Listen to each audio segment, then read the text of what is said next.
तो हेलो दोस्तों, स्वागत है आप सभी का हमारे यूट्यूब चैनल जॉब मैनिया पर। तो दोस्तों, मैं जतिन आज फिर से वापस आ गया हूं आप सभी के लिए लेकर करंट अफेयर्स का डेली डोज। वीडियो बहुत ही ज़्यादा इंटरेस्टिंग होने वाली है और आपके लिए बहुत ही ज़्यादा इंपॉर्टेंट भी होने वाली है। इस वीडियो में पहले मैं आपको बताऊंगा करंट अफेयर्स के बारे में और उसके बाद में बताऊंगा कि ऑस्कर अवार्ड्स में किस डायरेक्टर और किस एक्टर एक्ट्रेस को अवार्ड मिला है। तो चलिए शुरू करते हैं हमारे पहले क्वेश्चन के साथ हमारी वीडियो को। पहले क्वेश्चन में क्या कहा गया है, हाल ही में BEML के CMD के रूप में किसे नियुक्त किया गया है। अगर मैं आपको BEML के बारे में बताऊं तो BEML का मतलब है भारत अर्थ मूवर्स लिमिटेड, और CMD के बारे में बताऊं तो CMD का मतलब होता है चेयरमैन एंड मैनेजिंग डायरेक्टर के रूप में किसे नियुक्त किया गया है। नियुक्त किया गया है अमित बनर्जी को। किसको? अमित बनर्जी को।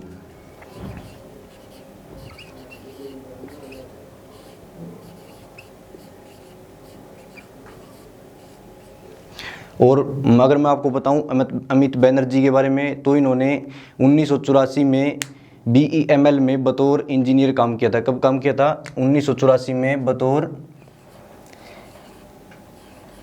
एज ए इंजीनियर इन्होंने काम किया था।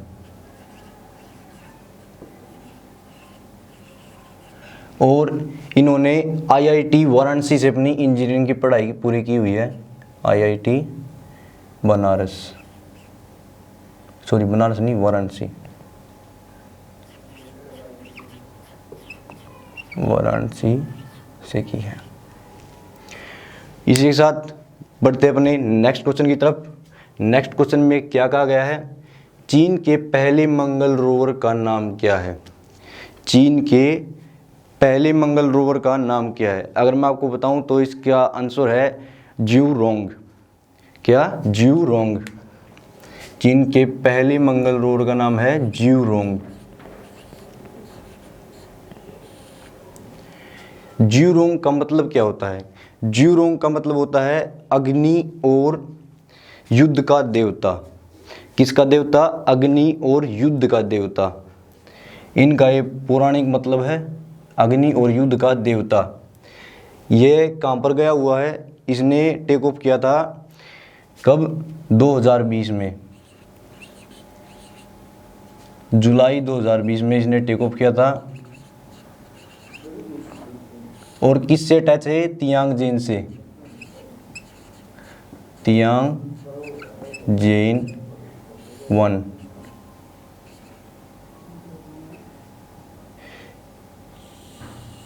ये बहुत ज़्यादा इम्पोर्टेंट है। ये इसके साथ अटैच है, वरना ये ट्रैवल नहीं कर सकता। ये स्पेस क्राफ्ट की तरह उड़ सकता है, ये नहीं उड़ सकता। ये सिर्फ इसके साथ अटैच है। और जो ये है तियांगजेन, ये बहुत ही ज़्यादा इम्पोर्टेंट है। ये चीन की महत्वाकांक्षी जो योजनाएं हैं जिनके तहत मानव को, किसको? मानव को चंद्रमा पर उतारा जाएगा। कहाँ पर उतारा जाएगा? चंद्रमा पर उतारा जाएगा। तो आपसे इसके बारे में पूछा जा सकता है कि कौन से मिशन के तहत मानव को चंद्रमा पर उतारा जाएगा, तो ये तियांगजेन है। और 2020 जुलाई में इसने यहाँ से टेक ऑफ किया था। और फरवरी 2021 में यह उस लाल ग्रह की कक्षा में प्रवेश कर गया था। तो इसी के साथ बढ़ते अपने नेक्स्ट क्वेश्चन की तरफ। नेक्स्ट क्वेश्चन में क्या कहा गया है, हाल ही में सरकार ने किसको RBI के केंद्र बोर्ड के निदेशक के रूप में नामित किया है। हाल ही में सरकार ने किसको RBI, reserve bank of India के केंद्रीय बोर्ड में निदेशक के रूप में नामित किया है? तो मैं आपको बता दूं कि अजय सेठ को केंद्र सरकार ने नामित किया है।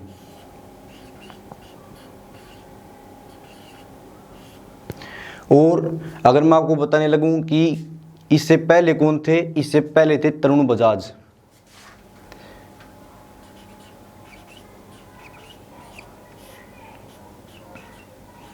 कौन थे? तरुण बजाज।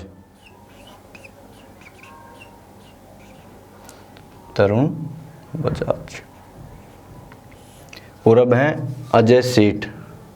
अगर मैं आपको बताऊं, अजय सेठ कौन थे? अजय सेठ कानपुर सेडर, कानपुर नहीं सॉरी, कर्नाटक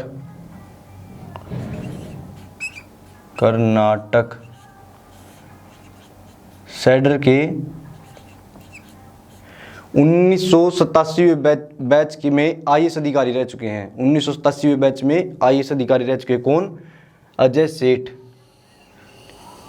जिन्हें कि अब केंद्र सरकार के द्वारा आरबीआई के केंद्रीय बोर्ड में निदेशक के रूप में नामित किया गया। किन्हें नामित किया गया?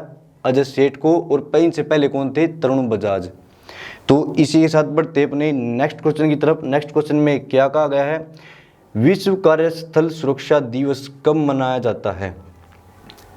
तो आपको बता दें कि विश्व कार्यस्थल सुरक्षा दिवस कार्य और श्रमिक दिवस पर ही मनाया जाता है। और कार्य और श्रमिक दिवस किस दिन मनाया जाता है? कार्य और श्रमिक दिवस मनाया जाता है 28 अप्रैल को। कब? 28 अप्रैल को। 28 अप्रैल।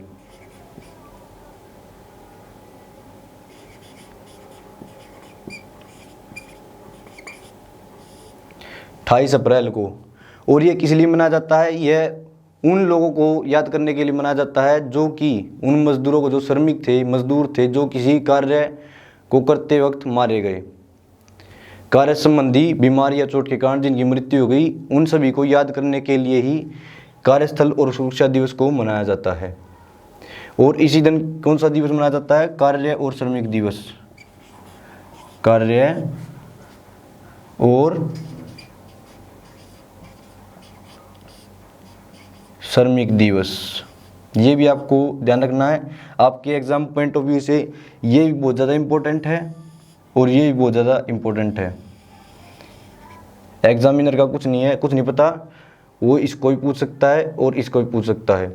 आपको दोनों याद होने चाहिए अगर आपको अच्छे मार्क्स चाहिए तो इसी के साथ बढ़ते अपने फिफ्थ क्वेश्चन की तरफ। फिफ्थ क्वेश्चन में क्या कहा गया है? हाल ही में किस अंतरिक्ष एजेंसी ने शील्ड मिशन को सफलतापूर्वक लॉन्च किया है?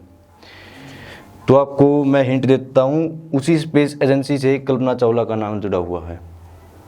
तो आपको पता लग गया होगा कौन सी स्पेस एजेंसी है वो है नासा।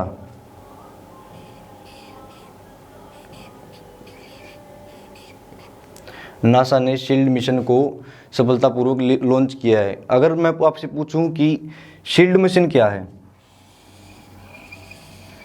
तो शील्ड मिशन में दोस्तों स्टडी की जाती है किसकी? सोलर सिस्टम की। सोलर सिस्टम की जो आउटर शील्ड है, किसकी? सोलर सिस्टम की जो आउटर शील्ड है उसकी स्टडी की जाती है। और अगर नासा की फुल फॉर्म देखी जाए तो क्या होती है? National aeronautics of space administration. और इसकी शुरुआत कब हुई थी? 1958 में। और इसके जो करंट एडमिनिस्ट्रेटर हैं वो कौन है? वो है जिम ब्राइडस्टाइन। और इसका मुख्यालय कहाँ पर है? इसका मुख्यालय है वाशिंगटन डीसी में। कहाँ पर? Washington DC. अब मेरे को ये बता दो कि यहाँ पर वाशिंगटन तो ठीक है, इस डीसी का मतलब क्या है? 100 में से कुल 1% को पता होगा कि डीसी का मतलब क्या है। अगर पता है तो कमेंट सेक्शन में यस लिख देना। अगर नहीं पता था, इसके बाद पता लगेगा तो नो लिख देना। इसका मतलब होता है district of Columbia. District of Columbia. आप लोग बचपन से पढ़ते आ रहे होंगे वाशिंगटन डीसी। डीसी का मतलब नहीं पता, लेकिन डीसी का मतलब होता है डिस्ट्रिक्ट ऑफ कोलंबिया। तो इसी के साथ बढ़ते अपने नेक्स्ट क्वेश्चन की तरफ। नेक्स्ट क्वेश्चन में क्या कहा गया है? नेक्स्ट क्वेश्चन में कहा गया है हाल ही में किस बैंक ने एक इम्यून इंडिया डिपॉजिट स्कीम शुरू की है? ये स्कीम है इम्यून इंडिया डिपॉजिट स्कीम को लॉन्च किया है। किसने लॉन्च किया है? आपको मैं इसका आंसर बता दूं, इसका आंसर है सीबीआई। तो पुलिस वाली नहीं, बैंक वाली, CBI, central bank of India. Central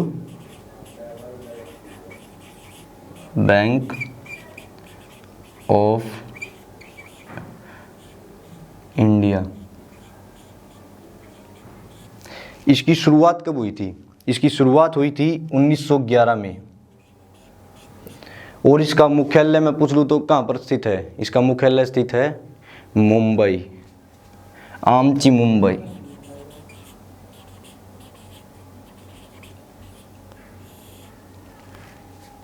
और जो इसके प्रेजेंट चेयरमैन है वो कौन है? इसके प्रेजेंट चेयरमैन है प्रवीण सिन्हा। कौन? प्रवीण सिन्हा। प्रवीण सिन्हा ये इसके चेयरमैन है फिलहाल।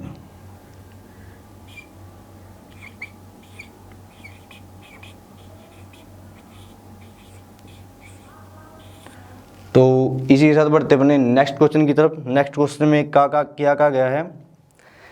हाल ही में किसने 12वां बार्सिलोना ओपन खिताब जीता है?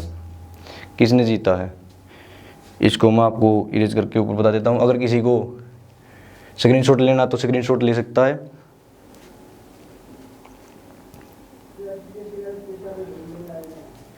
तो बार्सिलोना ओपन खिताब किसने जीता?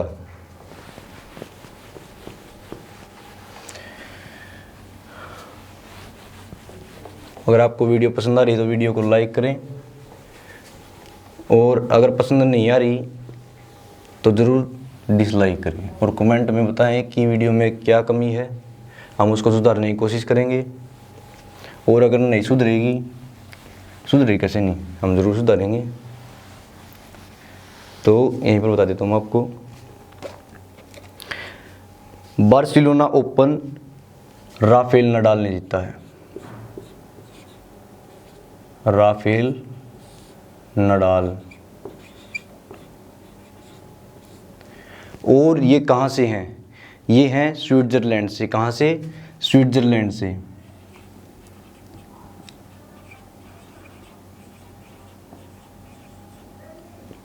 और इन्हें क्या कहा जाता है? King of clay court. क्या? King of clay court. King of clay court के नाम से जाना जाता है। और क्ले कोर्ट का प्रयोग कहाँ पर होता है? फ्रेंच ओपन में। कहाँ पर? फ्रेंच ओपन में।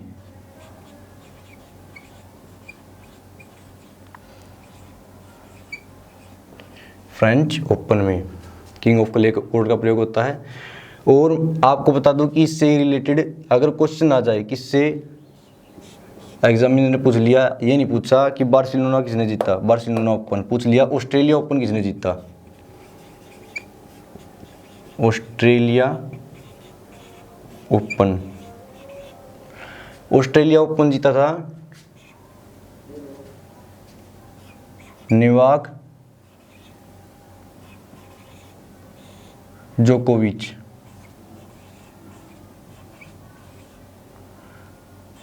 जो कि कहाँ से हैं? सर्बिया से हैं। यूपीएससी यहाँ से ही पूछ सकता है कि जिसने ऑस्ट्रेलिया ओपन जीता उनका नाम तो ये है, और वो कहाँ से हैं? वो हैं सर्बिया से। आपको ये भी ध्यान होना चाहिए। और महिलाओं में किसने जीता था? Naomi Osaka. कौन? Naomi Osaka. और ये कहाँ से हैं? जापान से।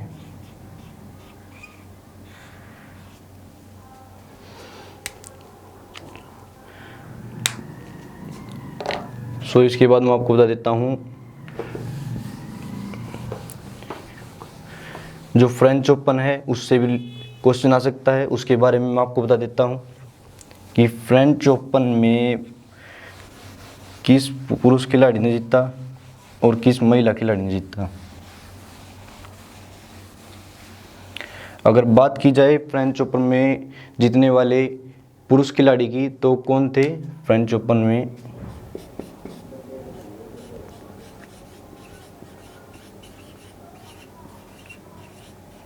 फ्रेंच ओपन में भी राफेल नडाल थे पुरुषों में। Rafael Nadal. और महिलाओं में ईवा स्वाइटेक।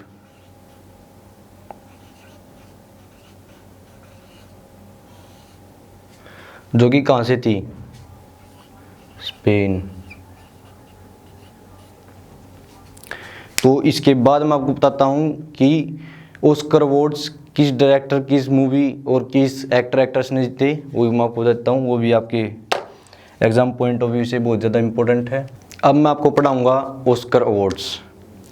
ऑस्कर अवार्ड्स में मैं आपको बताऊँगा 9 इम्पोर्टेंट अवार्ड्स। अगर ये आपको 9 के 9 याद हैं तो आपके नंबर कटने का भी 9 ही चांस है, 9 चांस। तो देखते हैं। सबसे पहले है best film. Best film Oscar awards के अकॉर्डिंग किसको मिला है फिल्म को, वो थी नोमैडलैंड।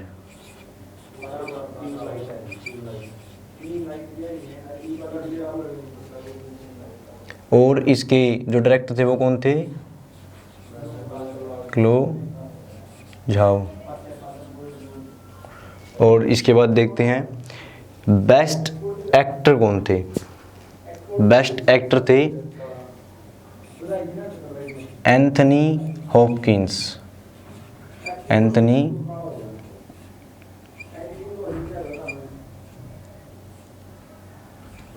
हॉपकिंस। ये अवार्ड इन्हें किस फिल्म के लिए मिला था, इन्हें मिला था द फादर फिल्म के लिए। किस फिल्म के लिए, the father film.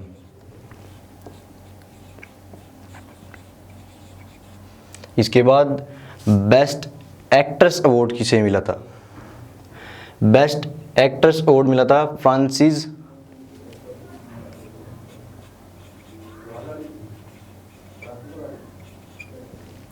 Best actress award मिला था फ्रांसिस को। किस फिल्म के लिए मिला था, इन्हें भी मिला था नोमैडलैंड।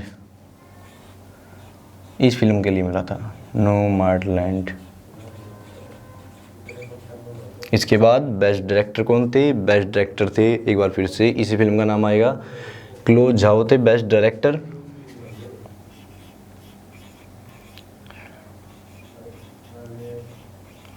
और मूवी कौन सी थी, नोमैडलैंड।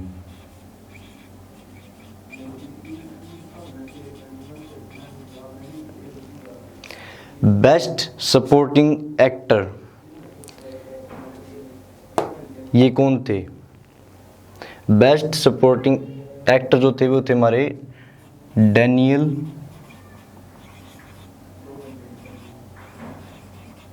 क्लूया। इन्हें बेस्ट सपोर्टिंग एक्टर के अवार्ड से नवाजा गया था और ये हमारे पहले ऐश्वेत एक्टर हैं जिन्हें ऑस्कर अवार्ड मिला। इसके बाद कौन थे, बेस्ट सपोर्टिंग एक्ट्रेस ये थी योंग थोंग रोंग। और ये कोरिया की पहली नागरिक हैं जिन्हें ऑस्कर अवार्ड मिला है। ये भी आपसे पूछा जा सकता है कि कोरिया की किसको इकलौते जो एक्ट्रेस है उसको अवार्ड मिला, तो यूंग थोंग रोंग को। बेस्ट एनिमेटेड फिल्म कौन सी है, आप में से बहुत ज़्यादा व्यूअर्स ने देखी होगी। बेस्ट एनिमेटेड फिल्म जो है वो है सोल।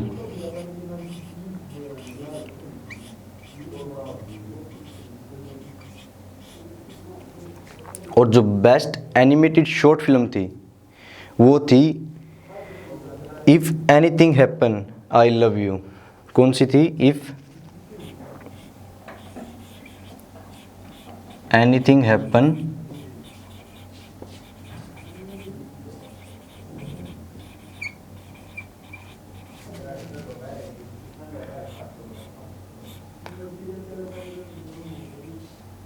I love you.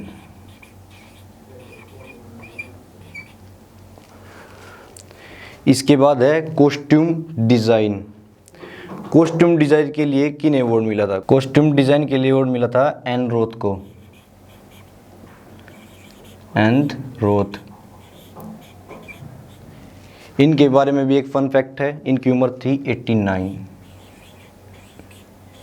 और ये सबसे बूढ़ी महिला और पुरुष दोनों में सबसे बूढ़ी हैं जिन्हें ऑस्कर अवार्ड मिला है। तो आज के लिए बस इतना ही।